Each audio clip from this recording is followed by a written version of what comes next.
یاره ملګرو که تاسو هر څه ووایئ که نه خو زما زړه خفه دی زړه او تاسو یقین پر رب وکړئ چې بېګا شپه او نن هم دا د 1 بجه ده که نه خو زما لکه د هغه بېګا شپې نه کم وخت نه ما چې دا خبره اورېدلی دی چې د ګیله منې دا قیصه که نه تر اوسه پورې زه کله په دې یو سوچ کوم کله بل سوچ کوم او لکه مطلب د دې جینۍ په دې مرګ زه خفه یم او خفه په دې ما چې یو مسلمان په کور کې پیدا شوې پیغله هغه ولې داسې لارې ته لاړه چې هغې داسې الفاظ چې کومه دی په سوشل میډیا پیلاو کړو چې هغه د پښتون سره د مسلمان سره چې کومه دی هغه شان نه دی او دا زموږ د مسلمانانو شان لکه زموږ د مسلمانانو په معاشره کې بیا د پښتنو په معاشره کې ولې دې حد ته چې کومه دی هغه ورسېدله صحیح ده قسم دی زه پرې خفه یم په دوو خبرو خفه یم یو په دقې او دویمه خبره دا ده چې دا اوس د هغې د مرګ نه بعد دا زموږ کومه رویه ده د هغې سره په دې باندې صحیح ده زه تاسو ته یو خبره کوم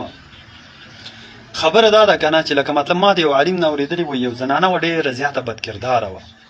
او هغه چې کله وفات شوله نو هغه بیا چې کومه دی خدای پاک ته چې کله مخامخ شوه نو هغې ټول عمر لکه زیناکارین یو لکه ډېره بدکرداره زنانه وه خو چې خدای ته کله مخامخ شوه نو خدای پاک ورته وویله وایي جهنم ته یې روانه وه خدای پاک چې کومه دی فرشتو ته وویل چې راستنی کوي جنت ته یې ولېږئ نو بیا هغه زنانه چې کومه دی تپوس وکړو چې ما خو لکه داسې کم ښه کار نه دی کړی چې په دې باندې زه جنت ته لاړه شم نو یې فرشتو ته وویل چې یوه ورځ یو پیشو وه پیشو او هغې له تا اوبه ورکړې تږې شوې وه په هغه ټکي باندې خدای وبخلې او بس زه جنت ته که نه خدای پاک ګورې د خپل بنده سره وایي دا اویاو میندو نه زیاته مینه کوي کیدای شي لکه مطلب دغه ګیلمنه چې کومه زنانه ده دې داسې یو کار کړی چې خدای ته ښیي او زموږ او ستاسو د ټولو نه لکه مطلب هغه کار چې کومه دی هغه خدای پاک ته غوره او الله چې کومه دی په هغې جنت ورکړي صحیح ده لکه دا فیصله موږ او تاسو له کول چې دا به جنت ته ځي دا به جهنم ته دا غیر مناسب دی صحیح ده دا د الله پاک معاملات دي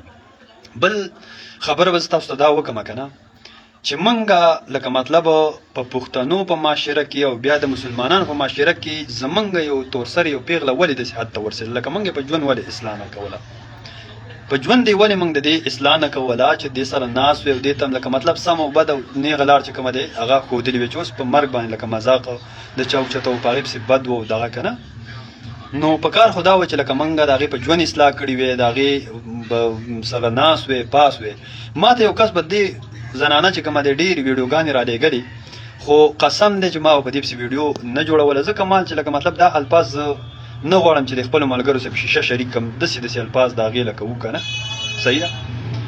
او هغه به دلته پسې ویډیو وکړه مړه ما زما د وجې به نور هم د الفاظ چې کومه دی وایرل شي لکه مطلب زما په ویډیو هېڅ هم نه کېږي که نه نو او نه مې ورسره تعلق او نه مې له چېرته ویډیوګانې ګورې کتلې هم دي او کله کله به چې مخې له راله به ډایرکټ به مې سکیپ کوله ځکه چې هغه ویډیوګانې لکه د کتلو نه وي نو زه دې پلارانو ته وګوره په دې پلار یې پایان هم کړی که نه په کار ده چې دغه پلار د دې خپل بچي چې کومه دی په ژوند اصلاح کړې وي صحیح ده چې زما بچی ولې چې کومه دی په داسې غلطه لار روان دی او داسې خبرې کوي چې هغه لکه مطلب په دې معاشره کې د اورېدلو نه دي که نه او زه دا نورې چې څومره ټیک ټاکري دي دې ته هم دغه عاجزانه پیغام ورکوم قسم په خدای چې د مسلمان په خاوره چې سپی مړ شي سپی والله زما پیدا زړه دردېږي او بیا د یو مسلمان نه پیدا یوه پیغله چې کومه په دې به ولې یار چې یو د نبي علیه السلام یو امتي باندې زه په هغه باندې خوشحالېږم نه چې هغه مړ شي زویمه دا امتي د نبي علیه السلام لاړې د دې دنیا نه او دا ولې چې کومه دی په داسې حالات کې لاړې چې هغې ته توبې موقع چې کومه دی میلاو نه شو په کار خو داسې وه چې دا ښایسته توبه ایستلې وې والله ته چې کومه دی په جوړه شوې وې او خدای پاک د دې کړو ګناهونو توبې چې کومه دی خدای پاک ته ایستلې وې صحیح ده زما دا سوچ دی چې هر سړی چې کومه دی مړ کېږي د هغې نه مخکې ورته توبې توفیق خدای ورکړي صحیح ده موږ د چا په مرګ خوشحالېږو نه قسم دی زه د بېګانم په دغه سوچ کې یم که نه چې بس قبر دی او ګران منزل دی او ډېر ګران حساب کتاب دی لکه مطلب موږ ټول به دغې ته ځو که نه دلته د حساب کتاب ورکول لکه دا ډېره ګرانه ده نو زه